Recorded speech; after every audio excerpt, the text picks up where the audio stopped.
بسم اللہ الرحمن الرحیم۔ ہماری ہفتہ وار جو لیکچرز کی نشست ہوتی ہے، آج اس میں بہت ہی اہم موضوع جو کہ تقریباً ہر انسان کا آج کے دور کا مسئلہ ہے، اس پہ ہم بات کریں گے کہ کس طرح سے ہم اپنی زندگی سے انزائٹی کو کم کر سکتے ہیں اور پیسفل مائنڈ کی طرف جا سکتے ہیں۔ اس کے اسباب کیا ہیں، اس کا علاج کیا ہو سکتا ہے اور اس کی سمپٹمز کیا ہیں، تو میں انشاءاللہ بہت بریفلی ان چیزوں پہ بات کروں گا اور پرٹیکولرلی اس پوائنٹ پہ فوکس کروں گا کہ ہمارا جو ایمان ہے، ہمارا جو دین ہے، اسلامی تعلیمات ہیں، وہ ہمیں مینٹل ہیلتھ کو امپروو کرنے کے لیے، ذہنی بیماریوں سے بچنے کے لیے اور بطور خاص انزائٹی اور ڈپریشن کو کم کرنے کے لیے کیا رہنمائی کرتی ہیں۔ تو انزائٹی چونکہ یہ ایک ذہنی بیماری ہے اور بظاہر یہ نظر نہیں آتی، اس لیے ہم میں سے اکثر لوگ اس کو لائٹ لیتے ہیں، نظر انداز کر دیتے ہیں یا اس کو چھپاتے ہیں، اس کا حل تلاش کرنے کی کوشش نہیں کرتے، کسی سے ڈسکس نہیں کرتے۔ اس کا نتیجہ یہ نکلتا ہے کہ ہم اپنی روزمرہ کی ایکٹیویٹیز، اپنی ذمہ داریاں، اپنے فرائض،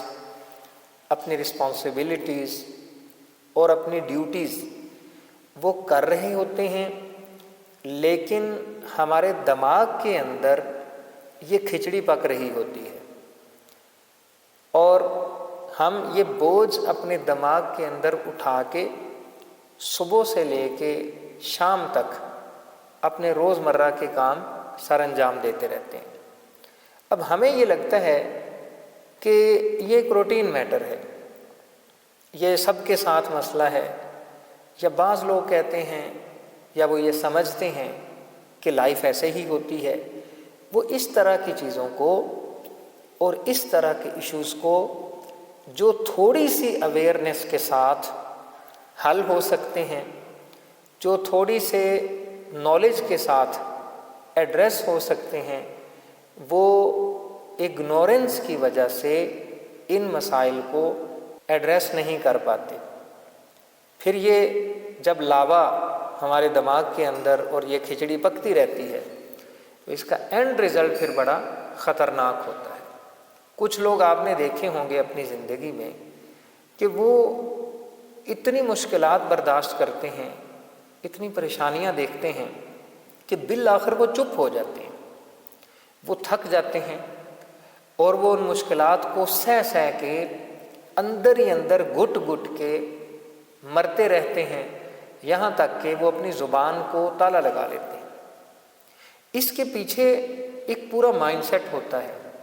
سم ٹائمز وہ بے حس ہو جاتے ہیں، انہیں ایسا لگتا ہے کہ ان مسائل کا کوئی سلوشن نہیں ہے، زندگی ایسے ہی چلے گی، ان کا کوئی حل نہیں ہے، کوئی ہماری بات سننے کو تیار نہیں ہے،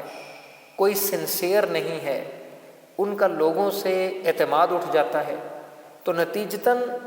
وہ لوگوں میں رہتے ہوئے بھی اکیلے رہ جاتے ہیں۔ ایک رویہ یہ ہے۔ ایک دوسرا رویہ یہ ہے کہ لوگ بظاہر مسکرا رہے ہوتے ہیں، آپ ان کو دور سے جب دیکھتے ہیں تو آپ کو ان کی زندگی بڑی پیسفل نظر آتی ہے، وہ انجوائے کر رہے ہیں، کھا پی رہے ہیں، گھوم پھر رہے ہیں، لیکن اس سپرفیشل طے کو جب اتارا جائے اور پردے کے پیچھے جھانک کے دیکھا جائے تو ان کی زندگی کے اندر بھی یہی لونلینس، فرسٹریشن، انزائٹی اور ڈپریشن نظر آتا ہے۔ اسی طرح کچھ لوگ ایسے ہوتے ہیں کہ وہ اس بیماری کی وجہ سے،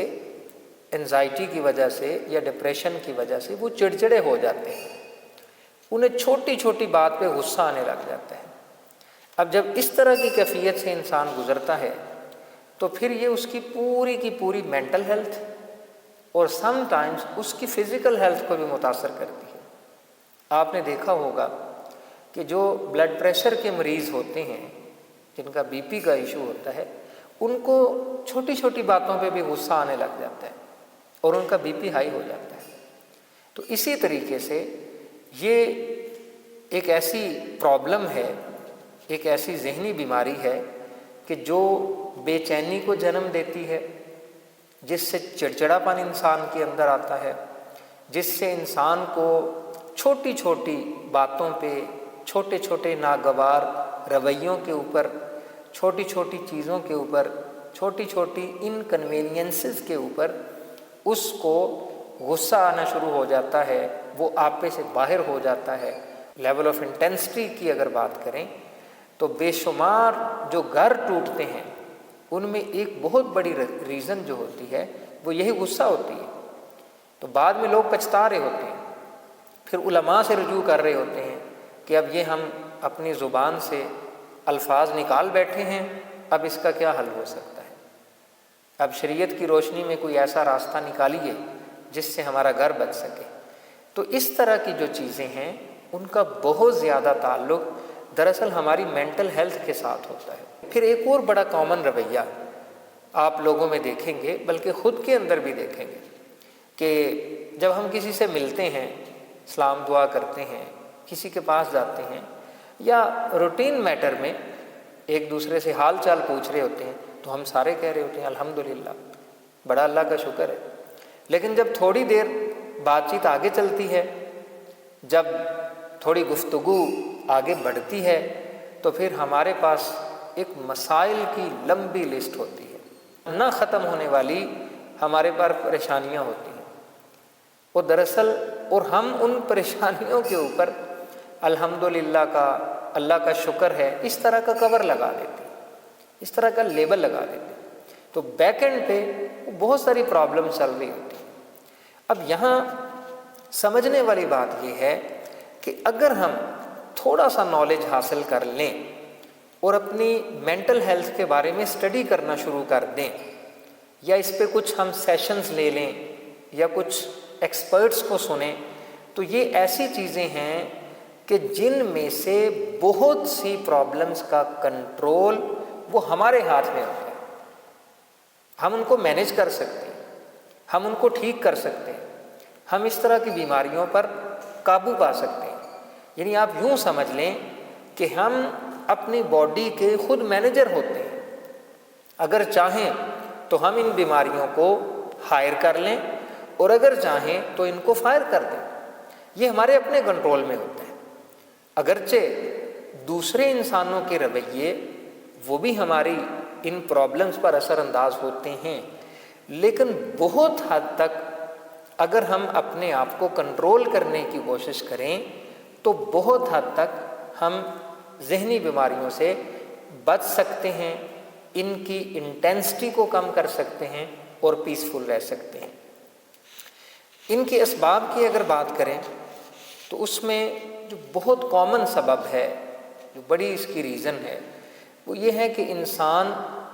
غیر یقینی صورتحال کے بارے میں سوچتا رہتا ہے۔ یہ اصل پرابلم جو ہے وہ thinking, over thinking, mind wondering اور فیوچر کے بارے میں خود سے ہائپوتھسز بنا بنا کر اور مفروضے گھڑ گھڑ کے کہ میرے ساتھ یہ نہ ہو جائے، ایسا نہ ہو جائے۔ تو وہ جب اس طرح کی انسان تھنکنگ ایٹیٹیوڈ اپنے دماغ کے اندر ڈیولپ کرتا ہے اور پھر اس پہ سوچتا چلا جاتا ہے تو پھر وہ ذہنی بے چینی کا سبب بنتی ہے۔ فار ایگزامپل جیسے اسٹوڈنٹس ہیں، تو جو چھوٹا بچہ ہے جو ابھی اسکول گوئنگ ہے، تو اس کو اپنے امتحانات سے،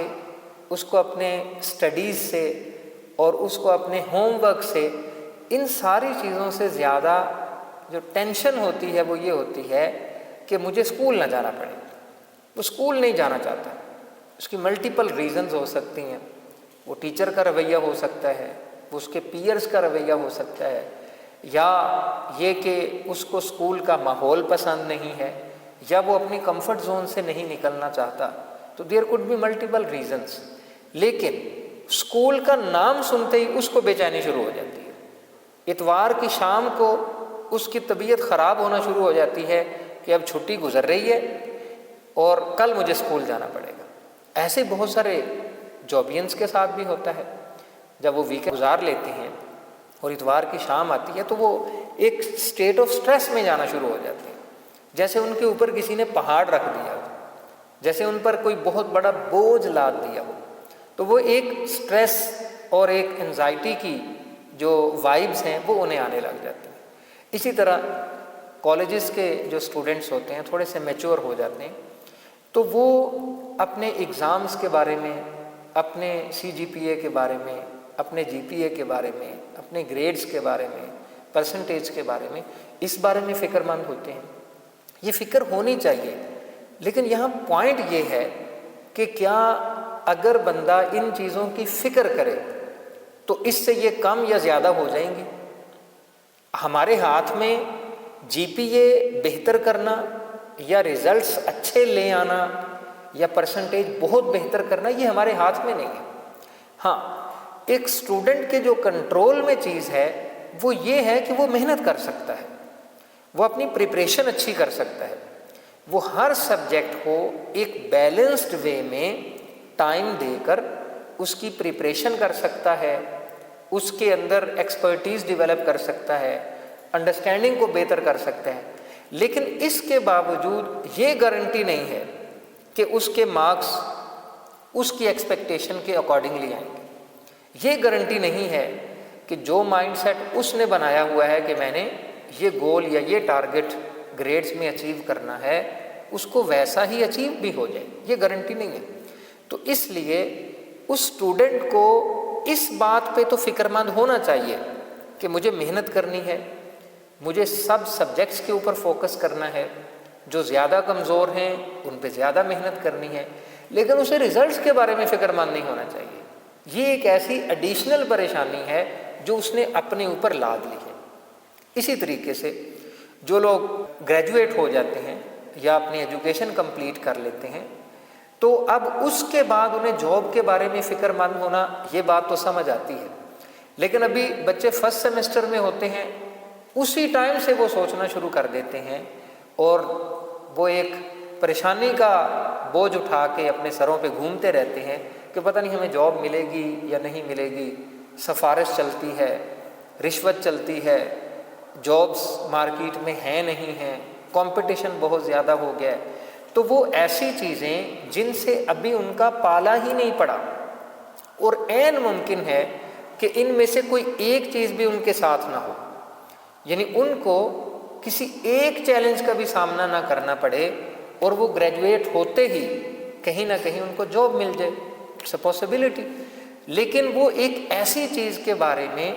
سوچ سوچ کے ہلکان ہوتے رہتے ہیں, پریشان ہوتے رہتے ہیں جو ابھی تک وجود میں ہی نہیں آئی,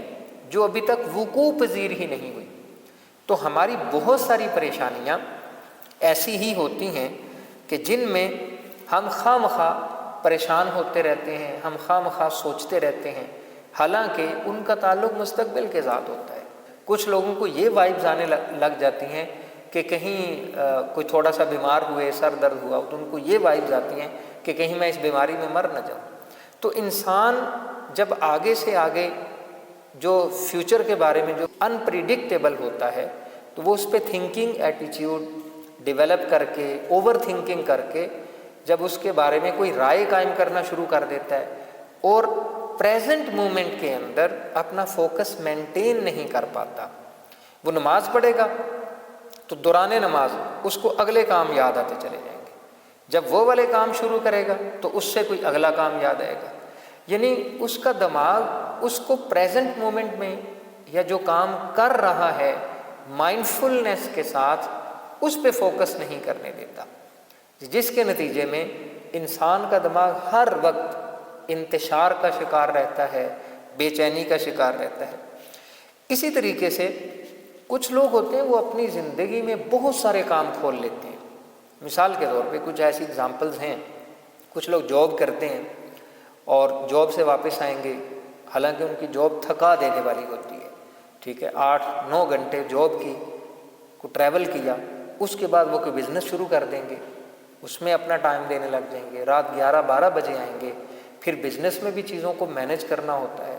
اس میں انکم، ایکسپینسز، بہت ساری چیزوں کا خیال کرنا پڑتا ہے۔ تو وہ جب اپنے آپ کو فزیکلی اور مینٹلی اتنا زیادہ انگیج کر لیتے ہیں،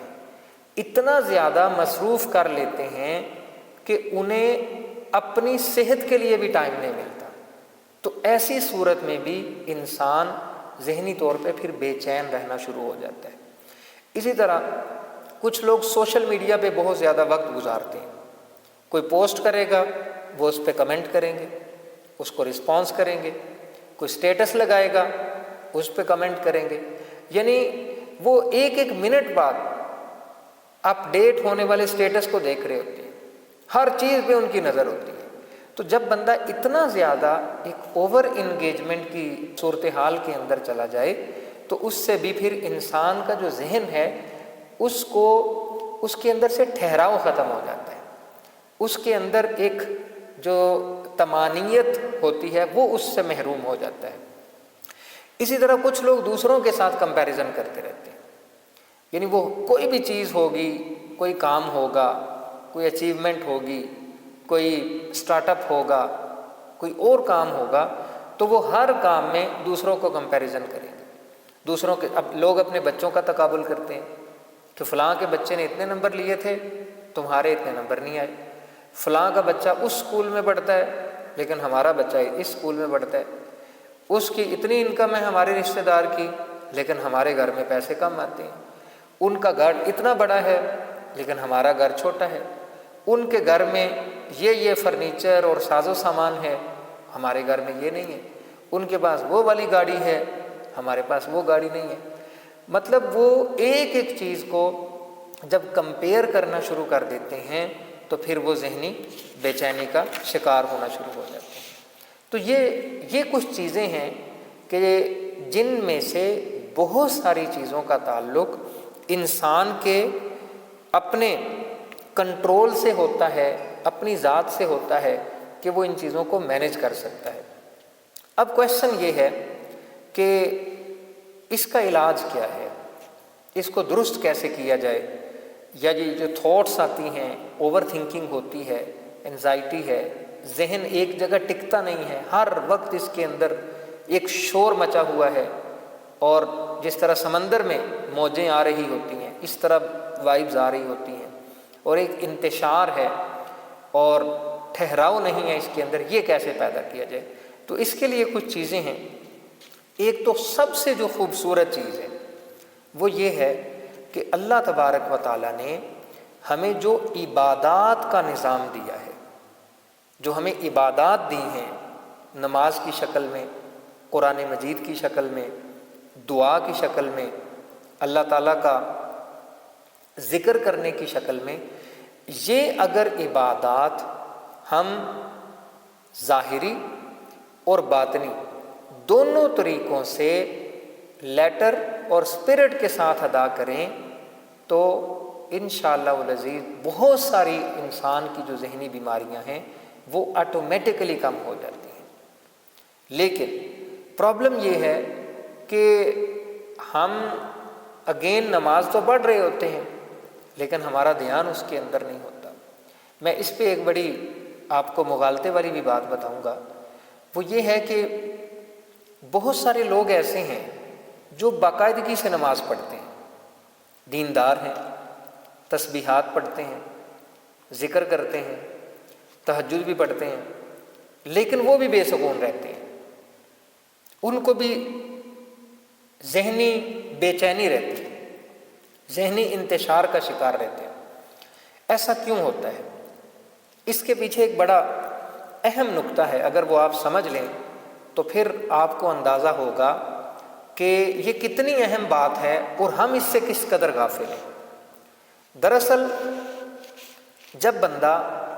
نماز پڑھتا ہے اور اس کے تقاضے پورے نہیں کرتا، مثلا نماز تو پڑھی لیکن نماز کے تقاضے پورے نہیں کیے، تہجد پڑھی اس کے تقاضے پورے نہیں کیے، ذکر کیا لیکن اس ذکر میں جو پڑھ رہے ہیں اس کو اپنی لائف میں امپلیمنٹ نہیں کیا۔ مثال کے طور پہ میں ایک دو ایگزامپلز رکھتا ہوں تاکہ یہ زیادہ اچھی طرح کلیئر ہو جائے۔ جیسے ہم تسبیح فاطمہ پڑھتے ہیں اور تسبیح فاطمہ میں سبحان اللہ اور الحمدللہ 33 مرتبہ پڑھتے ہیں، تو جب انسان الحمدللہ 33 مرتبہ ہر نماز کے بعد پڑھتا ہے، اس کے بعد تو اسے پھر شکایت نہیں کرنی چاہیے، اسے ناشکری نہیں کرنی چاہیے، لیکن وہ جیسے ہی حالت نماز سے باہر آتا ہے وہ پھر اپنے شکوے لے کے بیٹھ جاتا ہے، وہ اس کے پاس پھر ایک شکایتوں کی فہرست ہوتی ہے، اس کے پاس وہی ناشکری والے الفاظ ہوتے ہیں، ناشکری والے کلمات ہوتے ہیں، اس کے رویے کے اندر ناشکری ہوتی ہے۔ اچھی خاصی نعمتیں ہونے کے باوجود انسان ناشکری کرتا ہے، وہ ان چیزوں کو نہیں دیکھتا جو اللہ نے اسے عطا کر رکھی ہیں، لیکن وہ ان چیزوں کی محرومی کا رونا روتا رہتا ہے جو اللہ نے اسے نہیں دے رکھی، اور ان میں بھی کوئی حکمت ہوتی ہے، میں بھی اللہ اگر وہ دے دیتا تو پھر انسان اور سرکشی کرتا اور اللہ سے دور ہو جاتا۔ تو ایک طرف اب اس پوائنٹ کو سمجھیے کہ ایک طرف ہم الحمدللہ کہہ رہے ہیں کہ یا اللہ تیرا شکر ہے، اور جیسی نماز ختم ہوتی ہے تو پھر ہم گلے شکوے شروع کر دیتے ہیں، پھر ہم ناشکری کرتے ہیں، اور قرآن نے تو یہاں تک کہا لَإِن شَكَرْتُمْ لَأَزِيدَنَّكُمْ وَلَئِن كَفَرْتُمْ إِنَّ عَذَابِي لَشَدِيدٌ، شکر کرو گے تو اور زیادہ دوں گا، اور اگر کفر کرو گے یعنی ناشکری کرو گے تو پھر میرا عذاب بڑا سخت ہے۔ تو سب سے جو اہم بات ہے عبادات کے معاملے میں وہ یہ کہ ہم عبادت تو کرتے ہیں لیکن اس عبادت نے جو ہماری زندگی پہ اثر ڈالنا تھا وہ اثر نہیں آ رہا۔ اگر ہم ایسے عبادت شروع کر دیں کہ جو اس کے تقاضے ہیں وہ پورے ہونا شروع ہو جائیں، اور عبادت کا جو اثر ہماری زندگی پہ آنا چاہیے، جو اس کی امپلیمنٹیشن ہونی چاہیے وہ امپلیمنٹیشن ہونا شروع ہو جائے تو پھر ہمیں ذہنی سکون نصیب ہوگا۔ اگر ایسا نہیں کریں گے تو ہم چاہے جتنی مرضی تسبیحات پڑھتے رہیں، جتنی مرضی تہجد پڑھتے رہیں، جتنی مرضی قرآن کی تلاوت کرتے رہیں، ذکر اذکار کرتے رہیں، اس کا ثواب تو ملے گا کہ ایک ایفرٹ پٹ کی ہے، خیر کا کام کیا ہے، نیک کام کیا ہے، ثواب اس کا ملے گا، لیکن اس کی حلاوت، اس کی لذت اور پھر عملی زندگی میں ان عبادات نے جو چینج لے کے آنی تھی وہ چینج نہیں آ سکتی۔ سو یہ بڑا کروشل پوائنٹ ہے کہ جس کو ہم سمجھیں۔ آپ صرف اس آیت پہ غور کیجئے کہ ہر نماز میں کتنی دفعہ ہم سورہ فاتحہ پڑھتے ہیں اور کہتے ہیں اہدنا الصراط المستقیم، اے اللہ ہمیں سیدھا راستہ دکھا، صراط الذین انعمت علیہم، ان لوگوں کا راستہ جن پر تیرا انعام ہوا۔ لیکن ہماری پریکٹیکل لائف کیا ان لوگوں جیسی ہے جن پر اللہ نے انعام فرمایا ہے؟ انبیاء جیسی، صدیقین جیسی، شہداء جیسی، صالحین جیسی، علماء ربانیین جیسی، بزرگان دین جیسی، اسلاف جیسی، صحابہ کرام جیسی، تبع تابعین تابعین جیسی؟ ہماری زندگی ویسے نہیں ہے۔ اس کا مطلب ہے یہ تو بہت بڑا گیپ ہے کہ ہم عبادت کر رہے ہیں لیکن اس عبادت میں جو کہہ رہے ہیں پریکٹیکلی وہ نہیں کر رہے۔ تو یہ وہ پرابلم ہے۔ جیسے وہ ایک حدیث کا مفہوم ہے کہ جو شخص جھوٹ بولنا نہ چھوڑے تو اللہ تعالیٰ کو اس کے بھوکے پیاسے رہنے کی کوئی ضرورت نہیں۔ تو ہم اگر عبادت کریں گے لیکن اس کے تقاضے پورے نہیں کریں گے، ایک طرف الحمدللہ کہہ رہے ہیں دوسری طرف ناشکری کر رہے ہیں، تو پھر ہم کبھی بھی ذہنی طور پہ پرسکون نہیں ہو سکتے۔ وہ ایک ایموشنل سودنگ تو ملے گی، نفس کی تسکین تو ہو جائے گی کہ ہاں میں نے ایک پارہ پڑھ لیا ہے آج، اور میں نے آج تہجد بھی پڑھی ہے، وہ نفس کی تسکین ہے، لیکن قلب کے اندر جو اطمینان، جو سکون، جو ٹھہراؤ اس عبادت کے ذریعے آئے گا کہ جو عبادت اپنے پورے تقاضوں کے ساتھ بجا لائی جائے گی۔ اور اگر ایسا نہیں ہوگا پھر ہم ایک طرف عبادت بھی کر رہے ہوں گے، نماز بھی پڑھیں گے، قرآن کی تلاوت بھی ہوگی، لیکن وہ ہماری عملی زندگی میں کوئی بہت میجر چینج نہیں لے کے آئے گی۔ تو اس لیے میں اس کو ایمانیات کے ساتھ کنیکٹ کرتے ہوئے بطور خاص آپ سے یہ گزارش کروں گا کہ اگر انسان اپنی نماز درست کر لے، اس کو خشوع اور خضوع کے ساتھ ادا کرے، اور جو قرآن مجید کی نماز میں تلاوت کر رہا ہے اور جو تسبیحات پڑھ رہا ہے رکوع کے اندر، سجدے کے اندر، قومے کے اندر اور اتحیات کے اندر، تشہد کے اندر جو الفاظ ادا کر رہا ہے، اگر پوری توجہ سے صرف اس پہ غور کرے تو نماز ہی کافی ہے انسان کو پرسکون بنانے کے لیے۔ آپ صلی اللہ علیہ وسلم نے کیا فرمایا تھا کہ نماز میری آنکھوں کی ٹھنڈک ہے۔ قرآن مجید میں اللہ فرماتا ہے ان الصلاۃ تنہی عن الفحشاء والمنکر،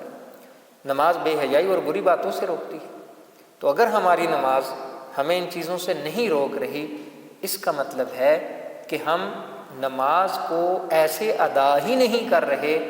جیسے اس کو ادا کرنے کا حق ہے۔ اسی طرح قرآن مجید کی تلاوت ہے، تو اگر ہم قرآن پڑھیں اور ہمارا یہ یقین پریکٹیکلی مضبوط ہو جائے، تھیوریٹیکلی تو ہے، ایمان ہے، لیکن اللہ پہ جو پریکٹیکل توکل ہے وہ کرنا سیکھ جائیں، تو ہم تو مستقبل کی جتنی پریشانیاں ہیں وہ ساری کی ساری ان سے دستبردار ہو جائے گی۔ پھر تو ہم یوں ہی پڑھیں گے وَأُفَوِّضُ أَمْرِي إِلَى اللَّهِ إِنَّ اللَّهَ بَصِيرٌ بِالْعِبَادِ، میں اپنے معاملات اللہ کے سپورٹ کرتا ہوں، اور وہ بصیر ہے اور وہ دیکھنے والا ہے اپنے بندوں کے معاملات کو۔ تو یہ ہیں وہ چیزیں کہ کس طرح سے ہماری زندگی میں قرآن، نماز، ذکر، تسبیح یہ پازیٹیو چینج لے کے آتی ہیں۔ یہ صرف عبادت نہیں ہے کہ انسان کا اللہ کے ساتھ تعلق ہے اور اس پہ ثواب ملے گا اور آخرت میں جنت ملے گی، نہیں، وہ بھائی یہ چیزیں تو ہیں، یہ ہماری دنیا کو بھی سنوارتی ہیں، یہ ہمارے رویوں کے اندر تبدیلی لے کے آتی ہیں، یہ ہمارے ذہن کو پرسکون بناتی ہیں، یہ ہماری روح کو پرسکون بناتی ہیں، یہ ہمارے دل کے اندر نور پیدا کرتی ہیں، یہ ہماری پرسنالٹی کو امپروو کرتی ہیں۔ تو ہمیں یہ چاہیے کہ اگر ہم ان عبادات کو اچھے طریقے سے ادا کریں گے، ایک پازیٹیو ہیلدی روٹین کو فالو کریں گے، اپنی ڈائٹ بہتر کریں گے، نیند اچھی کریں گے، ایکسرسائز کریں گے اور مراقبہ کریں گے۔ مراقبہ بہت سارے لوگوں کے ذہنوں میں مراقبے کے عجیب و غریب کانسیپٹ بیٹھے ہوئے ہوتے ہیں۔ مراقبہ صرف اتنی بات ہے کہ اپنے اعمال کے نگران بن جائیں، جب عبادت کریں تو اس میں پوری کنسنٹریشن اور پورے فوکس کو مینٹین کرنے کی کوشش کریں، دس از کال مراقبہ۔ تو جب ہم ان چیزوں کو اس نظر سے دیکھیں گے اور اللہ کے ساتھ اپنا تعلق مضبوط کریں گے اور یہ فیصلہ کر لیں گے کہ انشاءاللہ جو مستقبل کی پریشانیاں ہیں وہ اللہ تبارک و تعالیٰ اپنے فضل سے دور فرما دے گا، تو پھر ہم پرسکون ہو سکیں گے۔ اللہ تعالیٰ سے دعا ہے کہ ہمیں